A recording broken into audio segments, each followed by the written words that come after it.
Andrei Chikatilo, la bestia de Ucrania. Se sirvió de los más débiles de la sociedad. Como todos los asesinos en serie, veía a sus víctimas como gente desechable, gente de la que debía deshacerse como si de basura se tratara. Chikatilo no era ningún solitario, era un hombre de familia, un miembro del Partido Comunista, un abuelo. Tenía un lado oscuro tras su apariencia normal. Para él era un juego. De la misma manera que otros iban a jugar a las cartas, él jugaba a asesinar.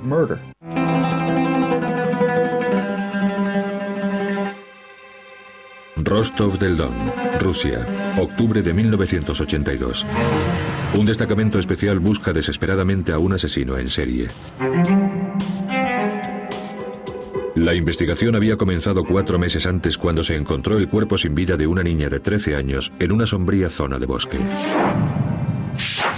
La habían matado a puñaladas y le habían arrancado los ojos. Existe una superstición rusa que dice que lo último que la víctima de un asesino ve se queda grabado en sus ojos. Al poco tiempo, se descubrieron otros 2 cuerpos en condiciones parecidas. Habían abusado sexualmente de las 3. Todos los cuerpos se encontraron en el bosque cerca de las vías del tren, de las zonas de Okabrisky y Sakti. Al principio, la naturaleza cruel y ritualista de los asesinatos llevó a la policía a sospechar que se estaban llevando a cabo cultos satánicos o que un grupo de gente estaba recolectando órganos para trasplantes. La policía también se preguntaba si los responsables serían un grupo de retrasados mentales de la zona, por lo que llamaron a la investigación el caso de los tontos.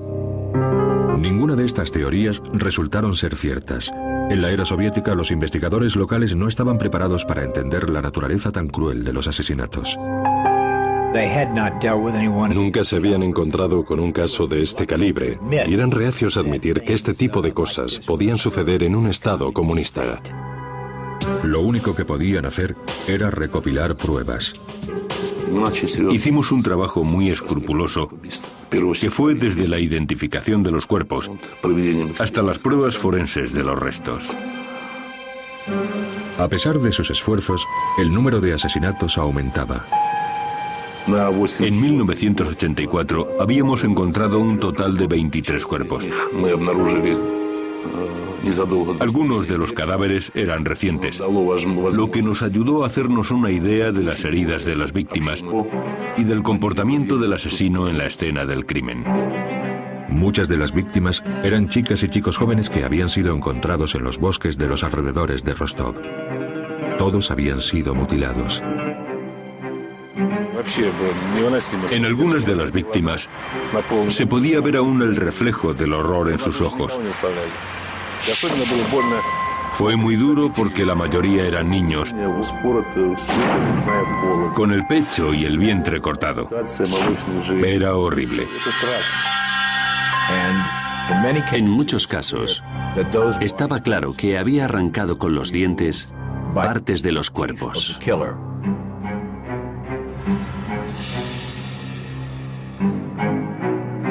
Muchos de estos cadáveres se encontraron cerca de estaciones de trenes y autobuses, lo que indicaba que el asesino era una persona que utilizaba los medios de transporte soviéticos muy a menudo. A pesar de que un asesino en serie andaba suelto, la policía y el Partido Comunista Soviéticos controlaron los medios de comunicación y se negaron a difundir información al respecto. Como no había información, se empezaron a extender rumores por la zona. Se hablaba de limusinas negras del gobierno que se llevaban a algunos niños al campo. Pero, a falta de información verdadera, estos niños desaparecían y nadie sabía dónde estaban. Sin sospechosos firmes, la policía de Rostov inició una búsqueda de gran alcance, arrestando a todo tipo de personas susceptibles. Se llevó a cabo una amplia búsqueda para la que desplegaron a docenas de detectives con el fin de encontrar a los sospechosos. Sin embargo, Durante 8 años el asesino permaneció suelto.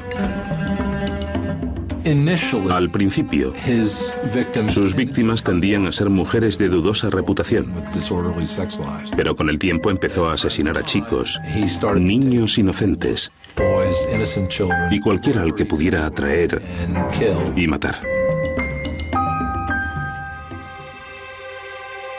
Elegía niños por su estatura, para que fueran más fáciles de manipular. Y también elegía prostitutas porque eran las que estaban más dispuestas a irse con un extraño. La policía centró su atención en estaciones de transporte. Pusieron a los oficiales de policía más destacados en casi todas las estaciones de trenes y autobuses. Las estaciones más grandes estaban patrulladas por policías con uniforme. Intentábamos jugar con las emociones del asesino para llevarle así a zonas más aisladas. Se destinó a policías secretos a esas zonas aisladas para vigilar. A principios de noviembre, la estrategia dio sus primeros frutos. Un detective de paisano que vigilaba una solitaria estación de tren había visto a un hombre que venía del bosque. El oficial vio una mancha de sangre en su carrillo y lo que parecía ser un corte profundo en su dedo. Según el policía que le observaba, el sospechoso se limpió los zapatos y el abrigo. El policía de paisano le pidió la documentación. Se identificó como Andrei Chikatilo, un abuelo de 54 años y un miembro leal al Partido Comunista. El policía no tenía suficientes motivos para arrestar a Chikatilo. No obstante, dejó constancia por escrito del incidente. 24 horas más tarde, un transeúnte descubrió el cuerpo de una chica en esa misma zona. Ocurrió al día siguiente en que el policía paró a Chikatilo en el andén. El cuerpo tenía las mismas heridas que los otros. Inmediatamente el jefe de policía pidió los archivos de todos los sospechosos en las últimas 24 horas.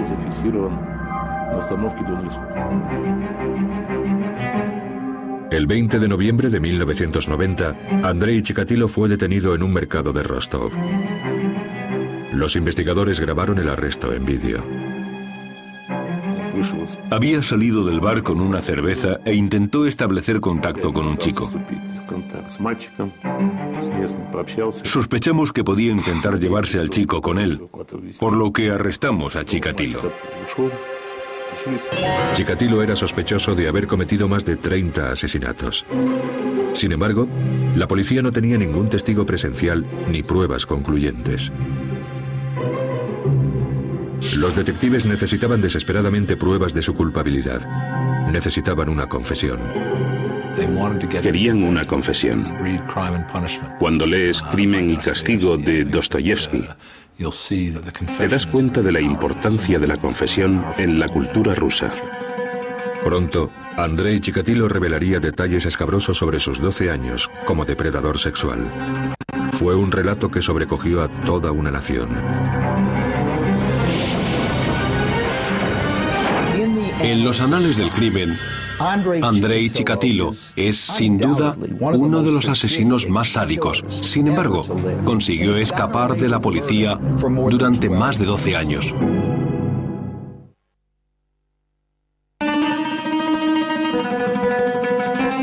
Noviembre de 1990. La policía de Rostov del Don, Rusia, interrogaba al sospechoso de asesinato Andrei Chikatilo.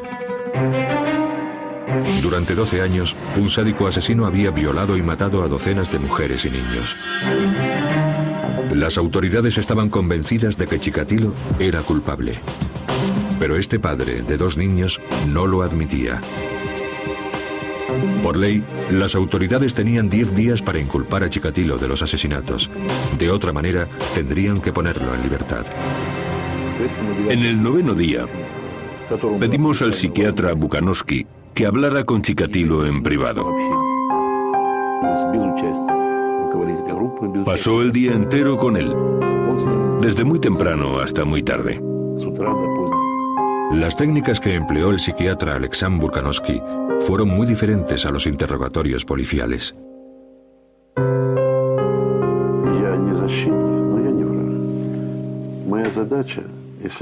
Le expliqué que no era ni su enemigo ni su defensor. En el lenguaje médico no existen las palabras culpable o mal. Yo no era juez, simplemente médico. Chikatilo se abrió con Burkanovsky. Tras varias horas de conversación, empezó a confesar sus crímenes. Creo que, de alguna manera, quería que le cogieran. No me puedo creer que alguien que haya hecho ese tipo de cosas durante tantos años y que viva en un infierno que él mismo ha creado, no quiera salir de allí. Incluso nos enseñó orgulloso varias de las técnicas que empleaba en el gimnasio del KGB, técnicas en las que utilizaba muñecos que representaban a las víctimas. Chikatilo no solo admitió los 36 asesinatos de los que la policía tenía constancia, sino que también describió otros 17 que la policía no le había atribuido a él. Desde entonces, comenzamos a recopilar pruebas para demostrar su conexión con las otras muertes. Или брюки только спущены? Нет, как, ага, я вот не понял этого. Он в это время одежду у него... Por decirlo de alguna manera, Chikatilo estaba más que dispuesto a enseñarnos cómo desarmaba a sus víctimas, cómo las engañaba, cómo las ataba, cómo les causaba las heridas con el cuchillo e incluso cómo tenía relaciones sexuales con sus víctimas, muertas o casi muertas. Lo que sabemos de los asesinos en serie es que al principio no te cuentan nada, pero después se empiezan a derrumbar y comienzan a contarte picos y cabos de sus crímenes.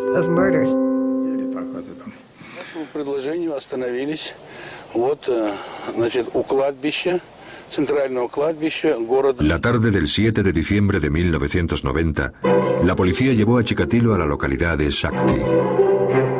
De nuevo, uno de los oficiales tenía una videocámara.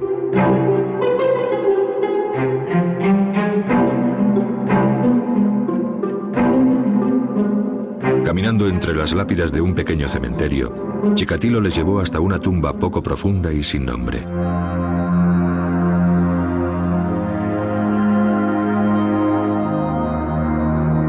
La policía excavó hasta encontrar una zapatilla de niño entre la tierra. Chikatilo miraba con toda tranquilidad, indiferente a lo que sucedía. Sin embargo, estos horrores sobrecogerían a todo el país. ¿Qué pudo haber creado a este asesino brutal? ¿Cómo pudo haber matado a tantas personas durante tanto tiempo? ¿Qué llevaría a una persona a traspasar esa línea y a convertirse en un criminal en serie de ese tipo?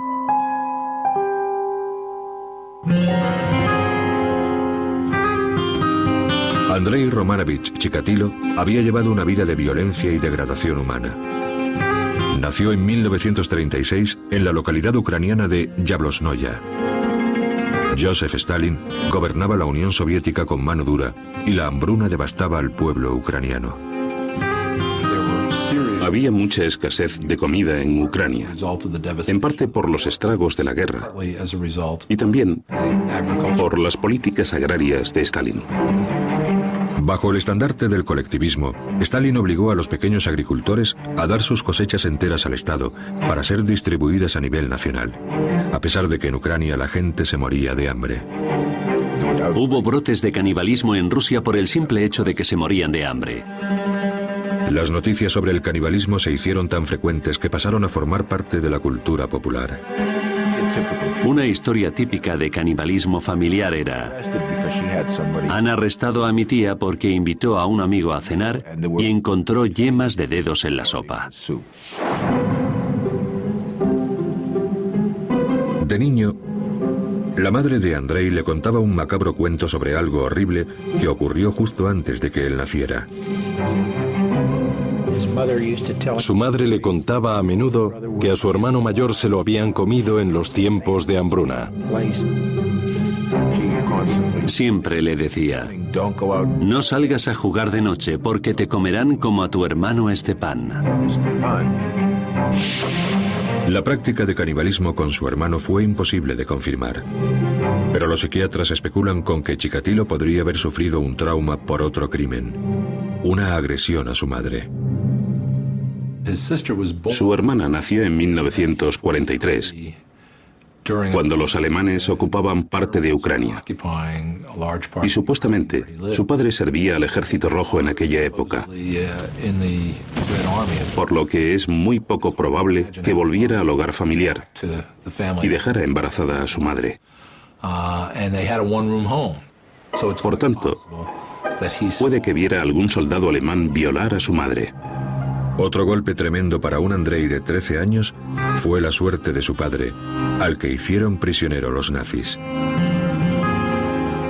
Cuando finalmente el padre de Chikatilo regresó a su casa en 1949, padecía tuberculosis. Y en lugar de ser recompensado por su servicio en la guerra, fue tachado de traidor al gobierno soviético.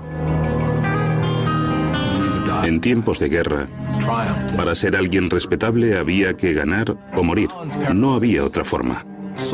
La paranoia de Stalin era tal que los soldados que eran capturados por los alemanes eran considerados sospechosos.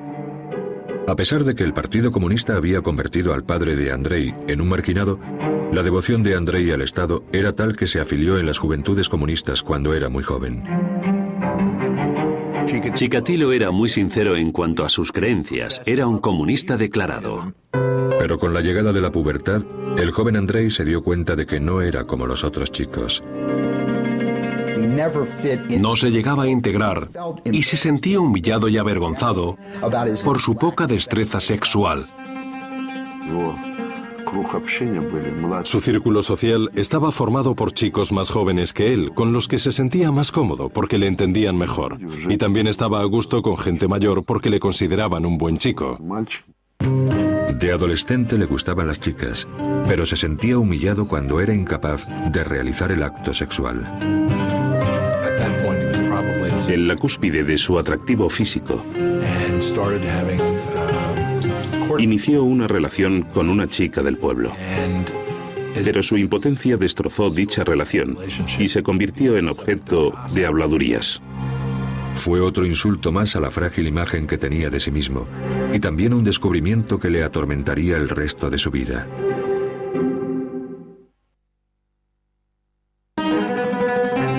En 1955, Andrei Chikatilo quería escapar de Ucrania y de sus recuerdos de una miserable juventud. En su adolescencia, Andrei ya sabía que era impotente. Para compensar esta carencia, Chikatilo decidió mejorarse a sí mismo en otros aspectos. Puso los ojos en la prestigiosa Universidad de Moscú, confiando en licenciarse en Derecho, pero suspendió el examen de acceso.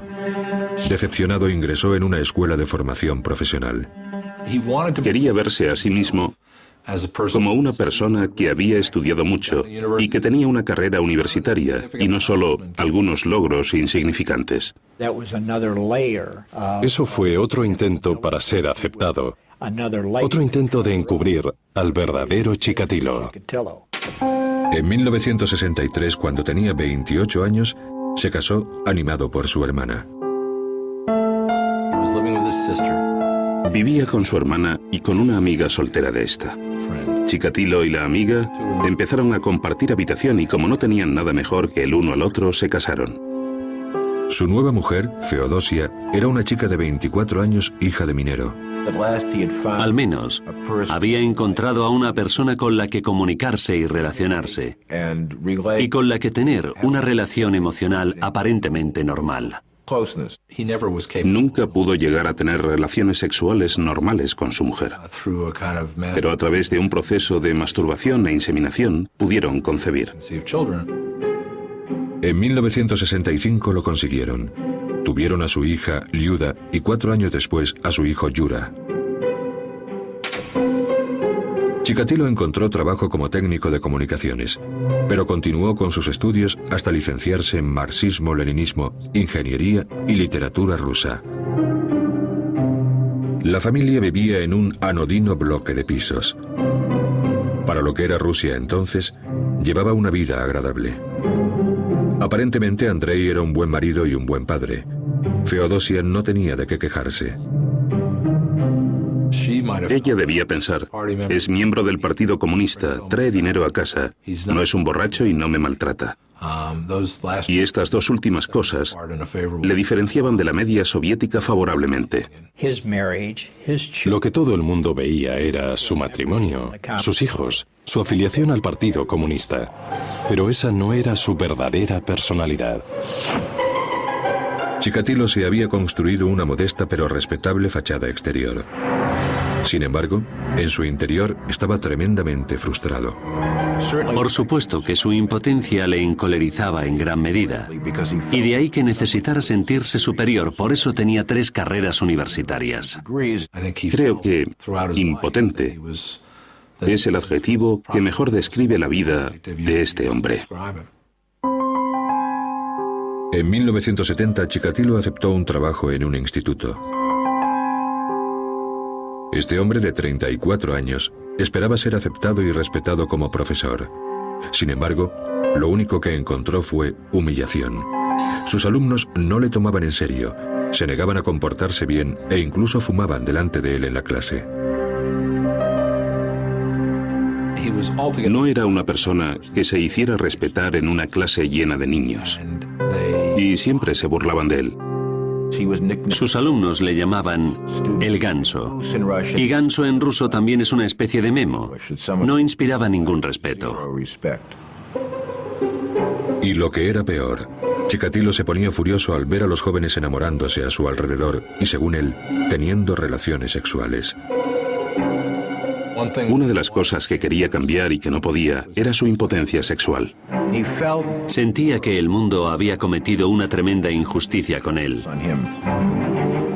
Incluso la gente de dudosa reputación podía disfrutar de la sexualidad, de los placeres del amor. Pero Chikatilo, el erudito, el brillante, el especial, el genio, no podía. Y esa era la causa de su cólera. A principios de los años 70, Chikatilo reaccionó a su rabia y frustración abusando sexualmente de sus alumnos, tanto chicos como chicas. Se sentía tan rechazado por los adultos al no ser capaz de mantener relaciones sexuales que se centró en los niños indefensos. En 1974 fue despedido acusado de mala conducta sexual con los alumnos. El director del colegio, en lugar de aceptar su responsabilidad por contratarle, decidió despedir a Chikatilo, algo muy típico en la sociedad soviética y, en definitiva, en cualquier sociedad. Como el incidente no se hizo público, Chikatilo pudo trasladarse a otro lugar. Se marchó con su familia a la localidad cercana de Shakhty. Allí encontró un nuevo trabajo como profesor en el Centro de Formación Profesional 33. La mujer de Chikatilo sabía que había tenido algunos problemas, molestando a algunos de sus estudiantes, pero prefirió no darle importancia y perdonar a su marido. Pero a espaldas de su mujer e hijos, Andrei Chikatilo estaba construyéndose otra vida. Compró una casa secreta para él solo. Era una casucha en ruinas en los barrios pobres de Mesobol Lane, el lugar perfecto para sus crímenes.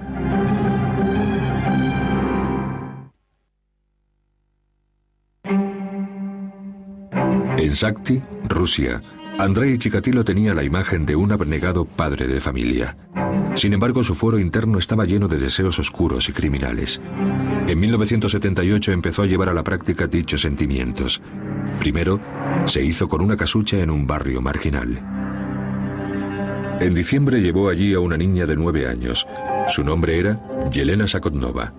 Sus amigos la llamaban Lena. La había conocido en una parada de autobús y le había ofrecido un chicle, algo que los niños soviéticos ven poco. Y se fue con él a la casa. Se topó con esta niña y descubrió con ella que la violencia en el cuerpo de una menor era algo que le excitaba en gran medida. Cuando comenzó a abusar de ella, se excitó más y quería más contacto sexual con ella.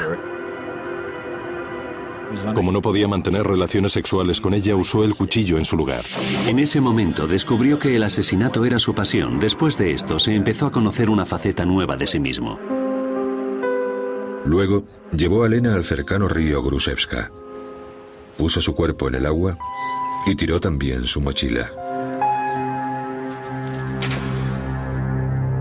Encontraron el cadáver 2 días después. A pesar de que la policía que investigaba el caso encontró manchas de sangre cerca de la casa secreta de Andrei Chikatilo, no lo consideró principal sospechoso.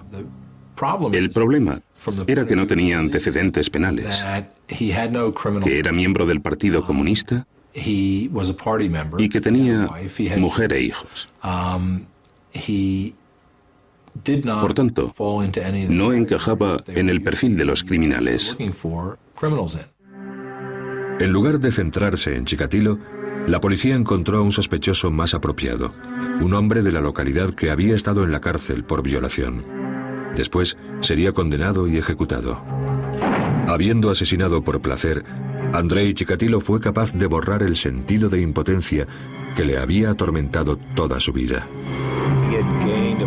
Se dio cuenta de que lo que le excitaba realmente era la impotencia de sus víctimas y, en última instancia, el asesinato. Pero haber estado tan cerca de ser atrapado por la policía había asustado a Chikatilo. Durante los 2 años siguientes se centró en su trabajo, en su mujer e hijos, en la lectura y esperó. Dejó la enseñanza para convertirse en supervisor de suministros o Tolkach, un puesto creado por el complejo sistema económico soviético, ya que los contratos casi nunca se cumplían. El trabajo de un Tolkach consistía en visitar empresas e intentar que enviaran el cemento, el caucho, el acero o lo que fuera necesario.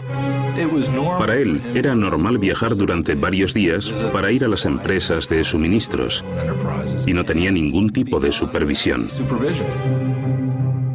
No era un trabajo especialmente prestigioso para un hombre con la formación de Chikatilo.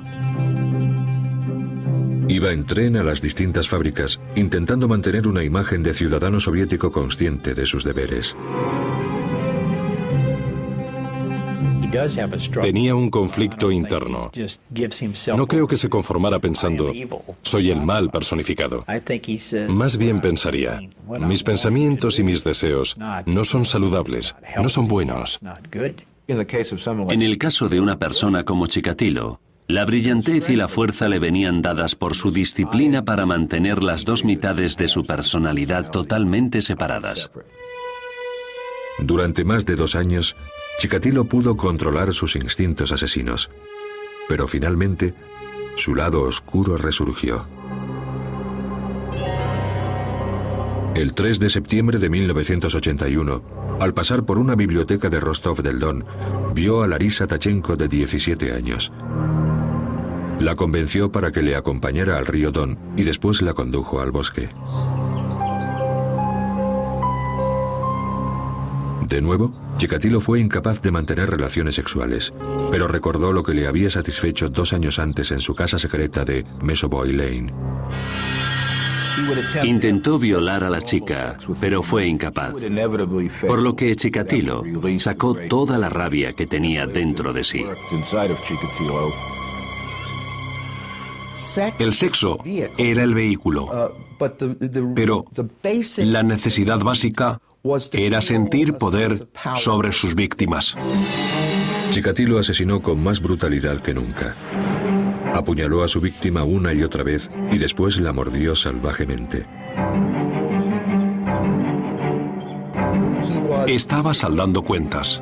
Estaba furioso con la humanidad y sobre todo con las mujeres. Quería vengarse y lo hizo con las personas que más le habían rechazado en su vida, las mujeres. Con su segundo asesinato, la vida normal de Chikatilo se rompió. Como consecuencia de tantos años de frustración, se convirtió en un asesino en serie.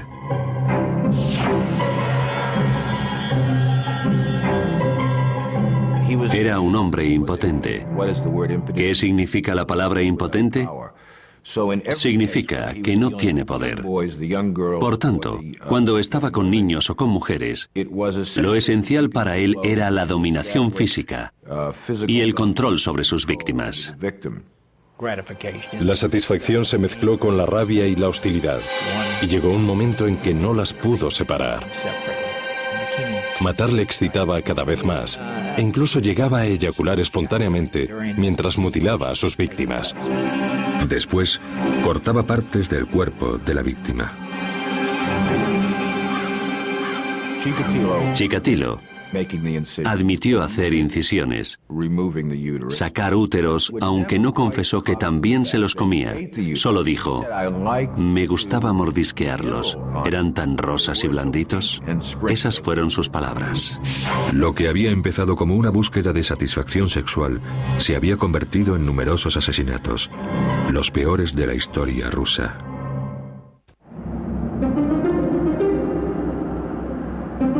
...1984... Rostov del Don, Rusia. Andrei Chikatilo ya había asesinado a 23 personas. Tras estos brutales asesinatos, la policía empezó a hacer preguntas a cualquiera que les pareciera sospechoso.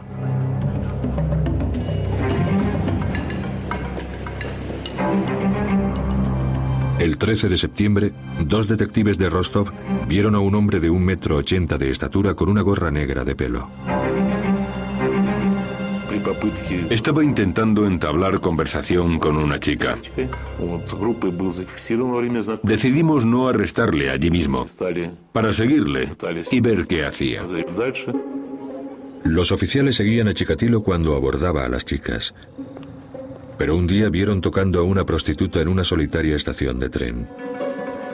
Este acto de lascivia pública fue suficiente para arrestarle. Se identificó como Andrei Chikatilo. Llevaba un pequeño maletín de cuero. Llevaba un maletín con vaselina, cuerdas y cuchillos. Eso para mí es todo un equipo para matar.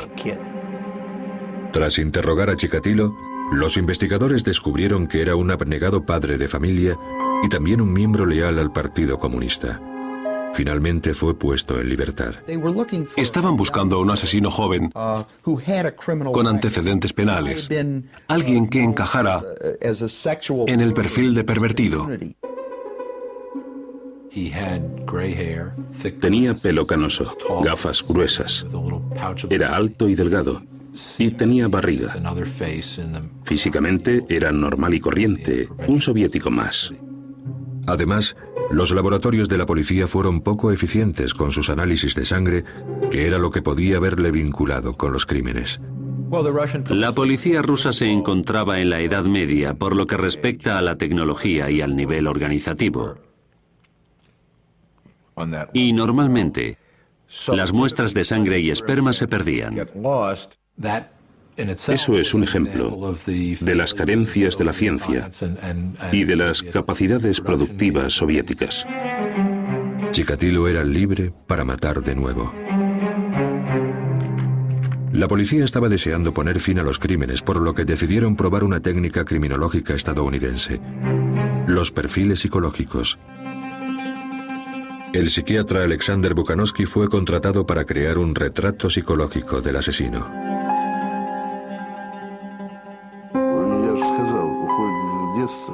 Preparar el perfil criminal me llevó meses de duro trabajo. Tuve acceso a documentación secreta que nunca se había publicado. Analizando estas pruebas, Bukanovsky hizo una intrigante descripción del criminal. Bukanovsky dijo que el homicida era insociable y que era un enfermo, o más bien un pervertido sexual. También dijo que quizá viviera solo o con una esposa, en cuyo caso no tendría relaciones sexuales con ella. Sin embargo, la policía tardó 6 años más en capturar a Chikatilo. Muchos de los factores que provocaron la desaparición de la Unión Soviética también influyeron en el caso Chikatilo, permitiéndole cometer asesinatos durante tanto tiempo. Finalmente, el 20 de noviembre de 1990, tras 12 años de asesinatos y 52 víctimas, Andrei Chikatilo fue arrestado. El perfil del Dr. Bukanowski había demostrado ser escalofriantemente preciso. En su confesión dijo que disfrutaba con los gritos, la sangre y el dolor de sus víctimas. Evidentemente, era un sádico sexual. Lo que el asesino en serie aprende con su primer crimen es a tener control. Porque hasta ese momento nunca se han sentido verdaderamente a cargo de una situación. Para la mayoría de la gente, el sexo es la mayor fuerza motivadora. Es el deseo de procrear, el deseo de ser un ser sexual. De ahí venía su frustración y su humillación contra las que luchó durante toda su vida. Primavera de 1992. Andrei Chikatilo, un abuelo de 56 años y un miembro leal al Partido Comunista, estaba acusado de una ristra de horribles y brutales asesinatos. La Unión Soviética se había desmoronado y se había convertido en la Confederación de Estados Independientes. El juicio a Chikatilo prometía ser el primer gran espectáculo de la era postsoviética. El pueblo ruso reaccionó con adusta fascinación. Cuando el caso de Chikatilo se hizo más o menos público, la gente de los alrededores fue consciente de que un asesino en serie andaba suelto, y en Rusia nada se extiende más rápido que un rumor.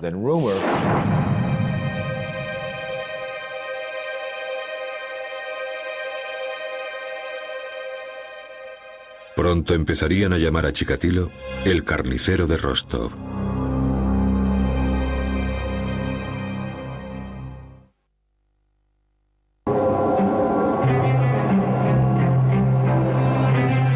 La mañana del 14 de abril de 1992, en la ciudad rusa de Rostov del Don, los lugareños abarrotaron las escaleras del Tribunal de Justicia, deseosos de ver al acusado Andrei Chikatilo. Durante meses, los periódicos se habían referido a él como el Destripador Rojo o el Carnicero de Rostov. Chikatilo llevaba una camisa de las Olimpiadas que le habían facilitado en el juzgado. Y le habían rapado la cabeza, algo que se hacía normalmente para evitar piojos. Cuando comenzó el juicio, parecía más un circo que un juicio por asesinato. Estaba en una jaula de hierro grande para protegerle de los padres de las víctimas. Nunca pudo sentarse en una mesa ni conversar con su abogado de la manera que un ciudadano occidental lo hubiera hecho. Fue una escena curiosa. En los asientos públicos se encontraban las familias de las víctimas que querían verle ejecutado. Y si hubieran podido hacerlo ellos mismos, lo habrían hecho. La reacción de los padres de las víctimas fue comprensiblemente muy dura. Cuando lo vieron en la jaula, la gente gritaba: «Dejádnoslo a nosotros». Pero ¿qué se podía esperar de unos padres que habían perdido a sus hijos por culpa de este hombre? Al otro lado de la sala se encontraba el juez Leonid Kusanov, flanqueado por ciudadanos ordinarios, o el equivalente ruso al jurado occidental. El juez leyó la lista de los cargos. Las pruebas llenaban 222 registros. Las historias que contaban eran horribles. Las edades de las víctimas iban de 8 a 45 años y eran tanto mujeres como hombres. Si el último propósito del acto sexual es crear vida, la idea de Chikatilo era alcanzar el orgasmo con la muerte de su víctima. Era antisexo y antivida. El juez estuvo leyendo durante 2 días la lista de acusaciones. El 16 de abril se permitió al acusado dirigirse al jurado. Las familias de las víctimas le insultaron y hubo quien se desmayó. En una complicada declaración de 2 horas, Chikatilo se describió a sí mismo como un hombre a quien le habían robado los genitales. Impotente de nacimiento, Chikatilo afirmó que sus problemas sexuales le habían llevado a cometer dichos crímenes. Reafirmó que nunca planificó sus asesinatos, sino que lo hacía cuando perdía el control sobre sí mismo. En algunos momentos parecía que quería hacer ver que estaba loco. Una de las veces que yo fui, empezó a saltar y a gritar al juez, y después se bajó los pantalones. Otras veces empezaba a maldecir y a gritar. La mayoría de los observadores creían que el comportamiento de Chikatilo en la sala era para inspirar lástima. Si se le consideraba demente, le llevarían a un hospital psiquiátrico. Si se le consideraba cuerdo, lo ejecutarían. En Rusia, las ejecuciones consistían en un disparo a la cabeza. La definición de cordura y demencia desde un punto de vista legal es cuando la persona en cuestión puede diferenciar el bien y el mal. Esta es una definición internacional válida también en la Unión Soviética. El juicio duró 6 meses. En él, Chikatilo se presentó como una víctima desgraciada de la indiferencia y una metáfora horrible del fallido experimento social que fue Rusia.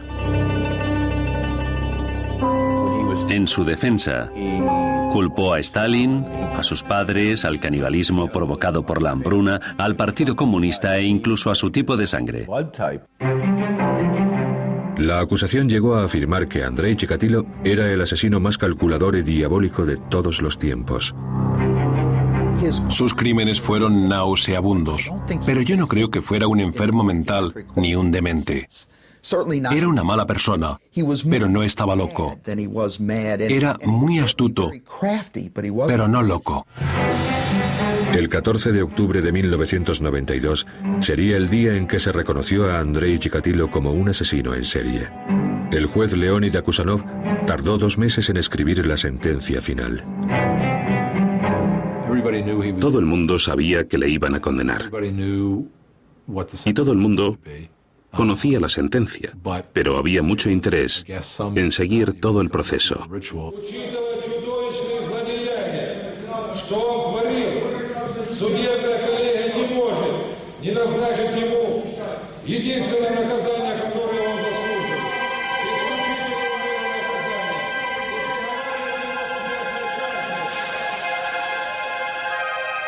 Después de 12 años de asesinatos, se hizo justicia.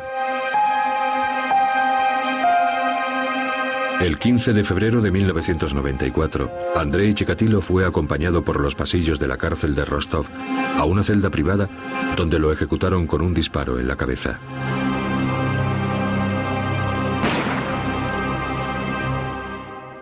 En el período subsiguiente a su ejecución, escritores, periodistas y familias de víctimas intentaron encontrar algunas muestras de humanidad en Andrei Chikatilo. Sin embargo, este hombre que cometió asesinatos tan crueles sigue siendo un misterio. Él mismo habló de sus motivaciones, pero nunca con la suficiente sinceridad como para explicar los espantosos crímenes que cometió a lo largo de su vida. Después de haber visto los cuerpos sin vida de tantas víctimas, creo que es normal que le odie. Sentí un gran alivio cuando finalmente capturamos a Chikatilo y me di cuenta de que nunca controló lo que estaba haciendo. Era una persona enferma que actuaba en contra de su voluntad. Se le puede considerar víctima de sus circunstancias o mala persona que conscientemente asesinó a sus víctimas. Pero la maldad que creció dentro de él no era algo extraño al ser humano. Quizás la sentencia final de Andrei Chikatilo fue escrita por él mismo. Una expresión de culpabilidad y de odio a sí mismo que deja ver su naturaleza violenta y espeluznante.